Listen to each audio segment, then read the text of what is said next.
Hi everyone, I'm Wes Johnson, pastor of Bethel Church here in downtown Everett, and I have a question for you.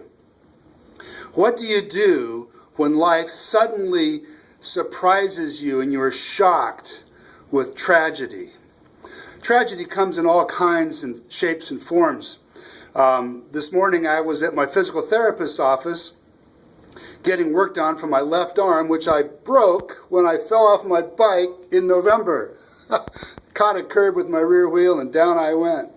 And while I was there, the therapist and I were talking about the Seahawks because I'm wearing my hat again.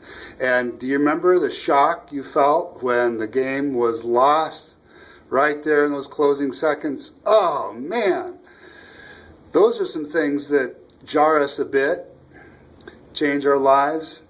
But when a sudden onslaught of illness or a disaster strikes someone that we love, we can have our hearts set at a place where we're just reeling. And this weekend we're having very special guests with us here at Bethel Church, Dr. Jim and Jane Wisland. Jim and Jane have been friends of Catherine and mine since the 80s, and just tremendous folks that we have loved and tracked with all these years. And two children, Mandy and Eric. Remember when Mandy was just a toddler in one of our home groups and asked me very, very sweetly in her little baby talk, Catherine wasn't there, she goes, "Where's Kaki? You know? where's Kathy?" And Mandy is now a beautiful young woman married to a strong man of God there in Alaska. Jim and Jane were shocked one day in May of 2011 when they came home from work and found their son dead of a suicide in their garage, the car running, and Jim and Jane were suddenly thrown into this horrific tragedy. What do you do then? What do you do then? And their story was that after the medics left and the emergency people left and Mandy and Joaquin went home to their home, Jim and Jane sat down in the evening and picked up the Bible reading schedule that he had drawn up for the church that he was pastoring. And God directed them to Psalm 88, the darkest of the songs of lament of the nation of Israel.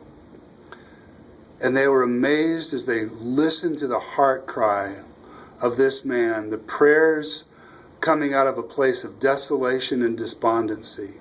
The one song in the scriptures of the Song of Lament that has no resolution. It begins with a cry to the God who saves, and it ends with the statement, "Darkness is my closest friend."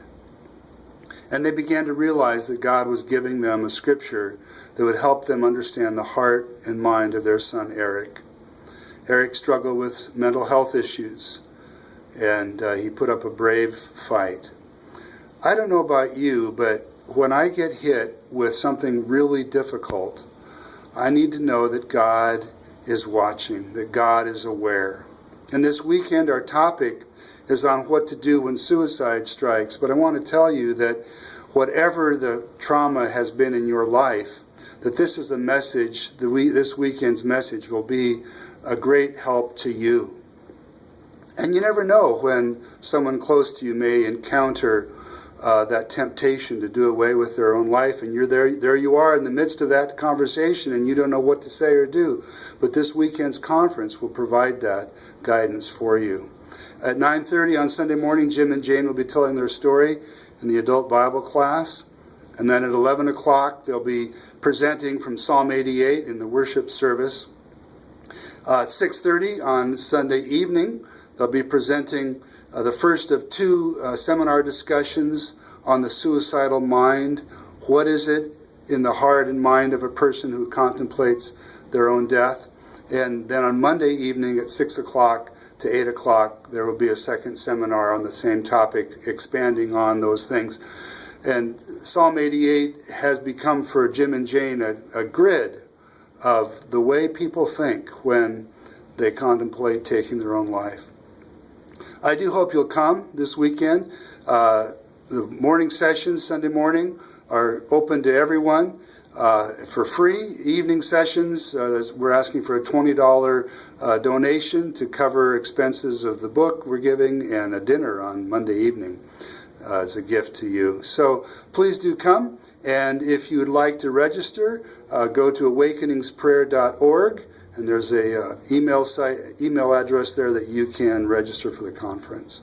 God bless you, and I pray that you'll have a great day and enjoy the sunshine and the weather we have.